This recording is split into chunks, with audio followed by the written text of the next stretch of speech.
kindergarten friends. Today we are going to be talking about fun facts about the night of the Moonjellies. I hope you enjoyed this book as much as I do. It made me especially think of going to the beach in the summers, and boy, I sure hope that we are going to be able to do that this summer. The author of this book is Mark Sasha. He is also the illustrator. And Mark Shasha wrote this book about his own childhood. When he was a little boy, he actually worked in a hot dog and hamburger stand by the sea that was owned by his grandma. So a lot about this story is true, and it's what he remembers of the good times that he had growing up. The illustrations in this book are done with something called oil pastels. They kind of look like a piece of artist chalk, but they have oils in them.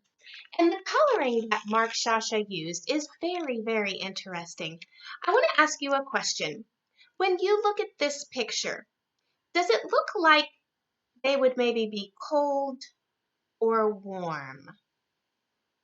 And before you really give that an answer, let's look at the next few pages. Again, look at the outside. Do you think it looks cold or warm? And then when we go inside the boat, do you think that looks cold or warm? I don't know about you, but I think the inside of that boat looks especially warm and cozy. Did you know that we can use colors to give people a sense of how they feel about a picture? And if you notice, the colors in this picture, he uses a lot of reds and oranges and yellows, and those are considered warm colors on the color wheel. And then if you look at this picture, the night sky and the water are blue and maybe just a little bit of a hint of purple in there. And those are considered cool colors in here. But the sweater is red, isn't it? And the jacket and green is another color. Those are warm colors. So the red and the green and the yellow are warm. And let me show you. Here we have the color wheel. And those are the colors of the rainbow. I know most of you know those colors and you know them in their right order. We have red down here, orange, yellow, green, blue, and then this says magenta, but violet or purple. These colors over on this side are the warm colors, and these colors on this side are considered the cool colors.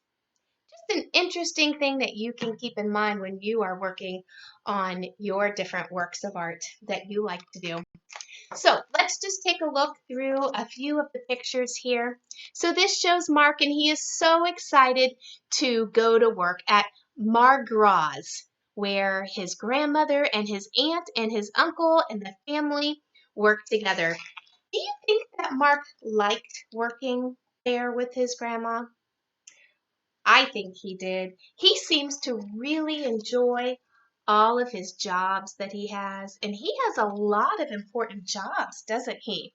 And he never complains in the story, and he never sits down. He's working hard right along with the rest of the family. I like that. The Bible tells us to work hard like the ants. Yes, the Bible made ants to be very, very hard workers. And God tells us that we should watch those ants and how busy they are and how hard they work, and that we should work hard just like those ants. Well, Mark was walking along and he found something special, didn't he? He found something that was clear and it felt like jelly. And he wasn't sure what it was, but it was interesting. So he put it in the bag along with the sea glass that he had been collecting for that day. And he took it to Gram's. And when Grandma saw that, She put it away, but she told him that he had something interesting in that bag. He had something very, very special. So later that night, after all the work, they got on a boat and they rowed out to the sea and they saw all the sparkling moon jellies. And as the moon shone upon the water, they could see those moon jellies. There were thousands of them. Now, moon jellies have a very special ability that God gave them. They actually glow. They light up. Animals that can light up like that are called bioluminescent. Whoo, that's a really big fancy word. Bioluminescent. It means that that animal can light up. God put special chemicals inside the bodies of certain animals, and when those chemicals react together, they light up. There are some animals on the land that can do this. I know you have seen fireflies during the summer nights. They have a little chemical reaction in them that makes them light up. There are also glowworms and glowing cockroaches. I've never seen one of them. Now, in the ocean, God created a lot more animals that can make their own light.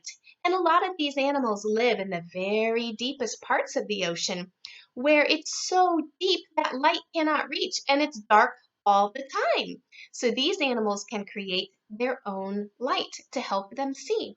Some of these animals are the jellyfish, just like the moon jelly. Now, not every jellyfish can make its own light, but the moon jelly can, along with a few others. There is also a squid called the firefly squid. There is a dragon fish. I bet it got its name because dragons could spit fire. There is a glowing sucker octopus and a cookie cutter shark. A shark that actually makes its own light too. How cool is that? I wanted to show you the parts of a jellyfish, and I have a big poster here. I'm going to show you. So this part, the main part of the jellyfish that gives its shape is called the hood. And the hood is round, just like a dome shape. Now, the jellyfish has no brain. Do you know what that means? It means it is not very smart at all, and it cannot think. It just drifts around in the water, and it just works on its instincts that God gave it, but it doesn't think.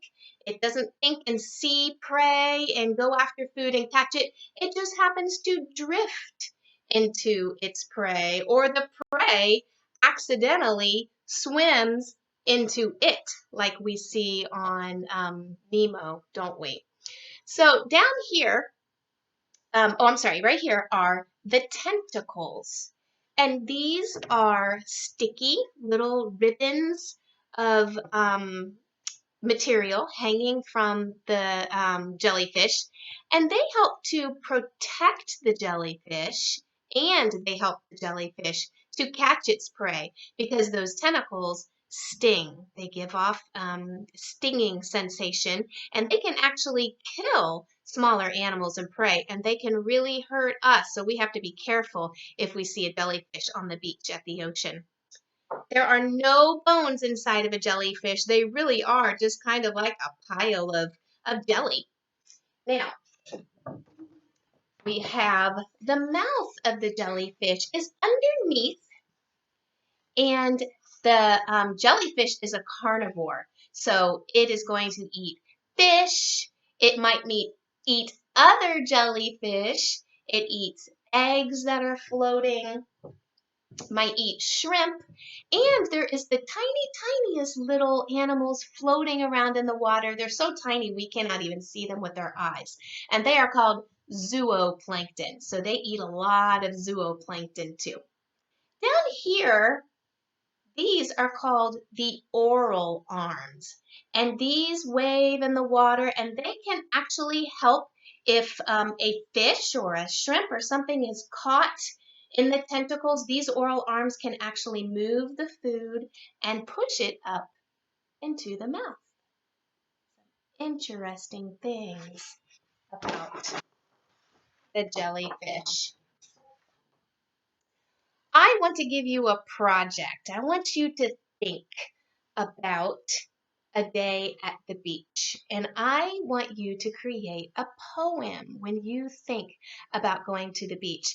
And I want you to use your five senses. Now, I know I have talked to you about your five senses before, and Mrs. Underwood has talked to you about them. Let's see if you can remember what they are.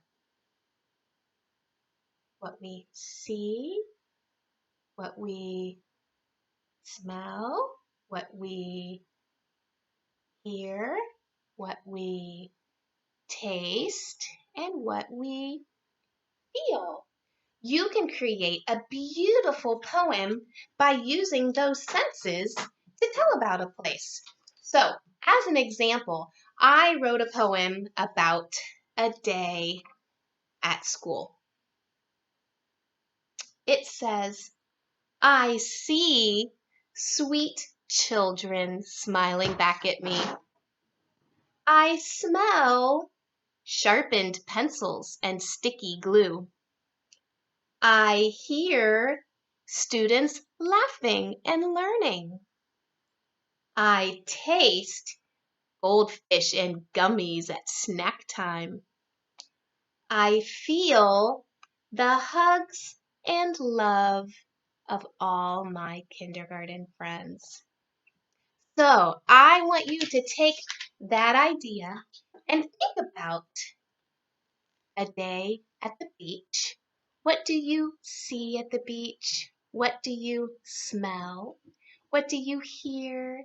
What do you taste? And what do you feel at the beach? I want you to have mommy or daddy or brother or sister help you to write this down, and maybe you can copy it in your own handwriting and then draw a picture to go along with it. And maybe that will get you excited about the next time you will get to go to the beach. So there's just one last thing that I want to leave with you, and that is a Bible verse.